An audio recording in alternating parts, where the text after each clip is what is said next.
Hello বাচ্চো, welcome to Biohack NEET প্রস্তুতির জন্য বাংলা ইউটিউব চ্যানেল। তো রিনিট 2026 কমপ্লিট হয়ে গেছে। তোমরা যারা পরীক্ষা দিয়েছো তারা বুঝতেই পারছো যে কোশ্চেনের লেভেল কতটা ডিফিকাল্ট এসছে।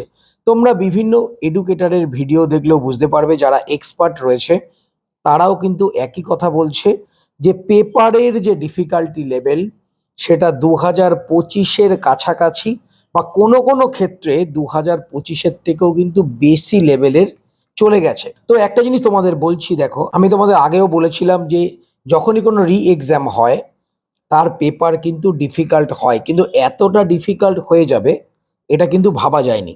তো চলো প্রথমে আমরা যে পেপার কি লেভেলের এসছে সেটা নিয়ে আলোচনা করি, তারপর আমরা এক্সপেক্টেড কাট অফ কত যেতে পারে সেটা নিয়ে আলোচনা করব। তো রিনিট 2026 সালের যে পেপার, অবভিয়াসলি এটা টাফার সাইডে পেপার রয়েছে, কোনো মডারেটের গল্প নেই, পুরোপুরি টাফ। 2025 সালের কাছাকাছি বা কোনো কোনো ক্ষেত্রে 2025 সালের থেকেও বেশি ডিফিকাল্ট হয়েছে। সব থেকে বেশি টাফ হয়েছে ফিজিক্স। ফিজিক্সের কোশ্চেনগুলো এক একটা কোশ্চেন পুরো হাফ পাতা করে, তো সেই কোশ্চেনটা পড়ে সেটাকে উদ্ধার করে তারপর যে করা এবং লিমিটেড টাইমের মধ্যে, এটা গুরুত্বপূর্ণ। দেখো একটা কথা তোমাদের বলে দিই, এমনি নর্মাল ক্ষেত্রে কেউ যদি কোশ্চেন পেপারটা নর্মালি দেখে তাদের ক্ষেত্রে একটু অন্যরকম লাগতেও পারে, কিন্তু যে স্টুডেন্ট নিটের মতো একটা এত বড় যে প্রেশারের যে পরীক্ষা, সেই পরীক্ষা দেওয়ার সময় হলের মধ্যে বসে পরীক্ষা দিচ্ছে, সে যখন দেখতে পাচ্ছে যে ডিফিকাল্ট কোশ্চেন এসছে, কোনো কোনো কোশ্চেন হয়তো হচ্ছে না, টাইম লাগছে, তখন তার যে মেন্টালিটি সেটা কিন্তু খুব গুরুত্বপূর্ণ। নর্মাল ক্ষেত্রে যে কোনো কোশ্চেন দেখলে সোজাই মনে হয়, কিন্তু পরীক্ষার হলের ভেতরে যে প্রেশার থাকে স্টুডেন্টের মধ্যে সেইটাই হচ্ছে মেন গুরুত্বপূর্ণ এবং সেটাই কিন্তু ডিসাইড করে। তো ফিজিক্স একটা নির্দিষ্ট টাইমের মধ্যে তোমাকে কমপ্লিট করতে হবে। তো ফিজিক্স যথেষ্ট ডিফিকাল্ট কোশ্চেন এসছে। কেমিস্ট্রিও মডারেট টু হাই, কিন্তু কিছু কিছু ক্ষেত্রে যথেষ্ট হাই।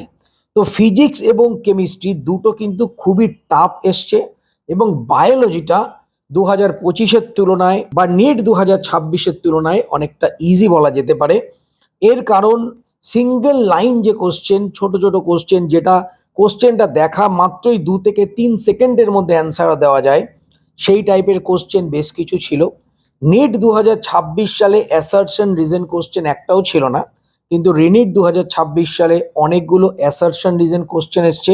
এবং ম্যাচ দা কলাম যে কোশ্চেনগুলো, নিট 2026-এ তোমার একটা অপশন ম্যাচ করলেই তোমরা অ্যান্সার পেয়ে যাচ্ছিলে, এক্ষেত্রে কিন্তু সেটা হয়নি। এক্ষেত্রে মিনিমাম 2-3টে অপশন ম্যাচ করলে তবে তোমাদের অ্যান্সার আসবে।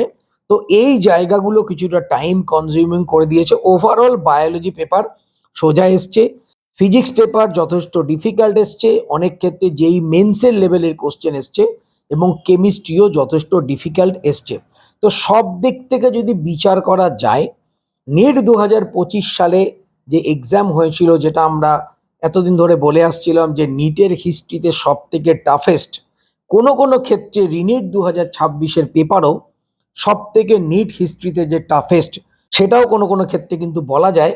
এবং সব থেকে বড় কথা, যে স্টুডেন্ট 3 ঘন্টা বসে হলের মধ্যে পরীক্ষা দিচ্ছে তার মেন্টালিটির বিচারে। দেখো এই যে আমি টাফের ব্যাপারটা বলছি, এটা কিন্তু আমি টপারদের দিক থেকে বলছি না। যারা টপার রয়েছে তাদের ক্ষেত্রে সমস্ত কিছুই সোজা মনে হতে পারে, কিন্তু অ্যাভারেজ স্টুডেন্ট তাদের জন্য বা তাদের জায়গায় দাঁড়িয়ে আমি এই কথাটা বলছি। তো এবার যদি আমরা কাট অফের ব্যাপারে আলোচনা করি, নিট 2025 সালে যা কাট অফ গেছিল তার একেবারে ধারে কাছে, 5 থেকে 10 নাম্বার এদিক ওদিক হলেও হতে পারে। তো রিনিট 2026 সালের যে কাট অফ সেটা যদি আমরা বিচার করি, জেনারেলদের ক্ষেত্রে 520 +-5, ওবিসির ক্ষেত্রেও 520 +-5, ইডাব্লিউএস এর ক্ষেত্রে 515 +-5, এসসির ক্ষেত্রে 420 +-5 এবং এসটির ক্ষেত্রে 410 +-5। এটা আমি অল ইন্ডিয়ার ক্ষেত্রে বলছি, আমাদের স্টেট মানে পশ্চিমবঙ্গের ক্ষেত্রে কাট অফ আরও হয়তো কিছুটা কম যেতে পারে। তো আমি বিভিন্ন ইউটিউব চ্যানেলে দেখছিলাম যে অনেক এডুকেটর বলছে 570, 580 এই জাতীয়। আমি জানি না এটা কি দেখে তারা বলছে। অ্যাকচুয়ালি ম্যাক্সিমাম এডুকেটর তারা ওই পরীক্ষার হলের যে 3 ঘন্টা বসে স্টুডেন্টের যে মেন্টালিটি নির্দিষ্ট টাইমের মধ্যে ফিজিক্স এবং কেমিস্ট্রি পেপার যে সলভ, সেই ব্যাপারটাকে ইগনোর করে যাচ্ছে। সেই জন্যই তারা যেহেতু নর্মালভাবে পেপার দেখছে, তারা এটা বলে দিচ্ছে। কিন্তু কিন্তু এই যে মেন্টালিটি নিয়ে, ওই যে প্রেশারের মধ্যে যে পেপার সলভ, সেক্ষেত্রে কিন্তু এফিকেসি অনেকটা কমে যায়, জানা জিনিসও ভুল হয়ে যায়। এবং দেখবে পরীক্ষার সময় যদি তোমাদের 2-3টে কোশ্চেন না হয়, তোমরা বারবার যদি পেপার উল্টে দেখো যেন কিছুই পারছো না, সেক্ষেত্রে জানা জিনিসও ভুল হয়ে যায়। এবং ওভারঅল অনেকের ক্ষেত্রে এই জিনিসটা হয়েছে, আমি একদম শিওর বলতে পারি, বিশেষ করে ফিজিক্স এবং কেমিস্ট্রির ক্ষেত্রে। সেই কারণেই যে কাট অফগুলো তোমাদের বললাম 2025 সালে যা কাট অফ গেছে, সেটা কোনো কোনো ক্ষেত্রে এমনও হতে পারে 2025 সাল থেকেও 5-10 নম্বর কমেও যেতে পারে। স্টুডেন্টদের কেমন পরীক্ষা হয়েছে পুরোপুরি রিভিউ এখনো পাওয়া যায়নি, সবে একদিন হয়েছে। 2 থেকে 3 দিন গেলে টোটাল বিভিন্ন জায়গায় গোটা ভারতবর্ষের একটা ক্লিয়ার পিকচার আমাদের সামনে আসবে। তখন কাট অফটা আরও ডিটেলসে বলা যাবে।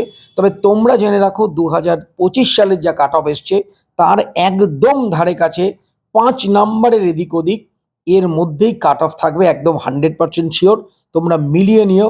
এর কারণ পেপারের যে ডিফিকাল্টি লেভেল, এটা কোনো না কোনোভাবে 2025-এর কাছাকাছি বা কিছু কিছু ক্ষেত্রে 2025-কেও কিন্তু ছাড়িয়ে যাচ্ছে। তো সবাই খুব ভালো থেকো, মন দিয়ে পড়াশোনা করে চ্যানেলটা সাবস্ক্রাইব রাখো, নোটিফিকেশনটা অন রাখো নিট রিলেটেড যাবতীয় লেটেস্ট ইনফরমেশনের জন্য। টাটা।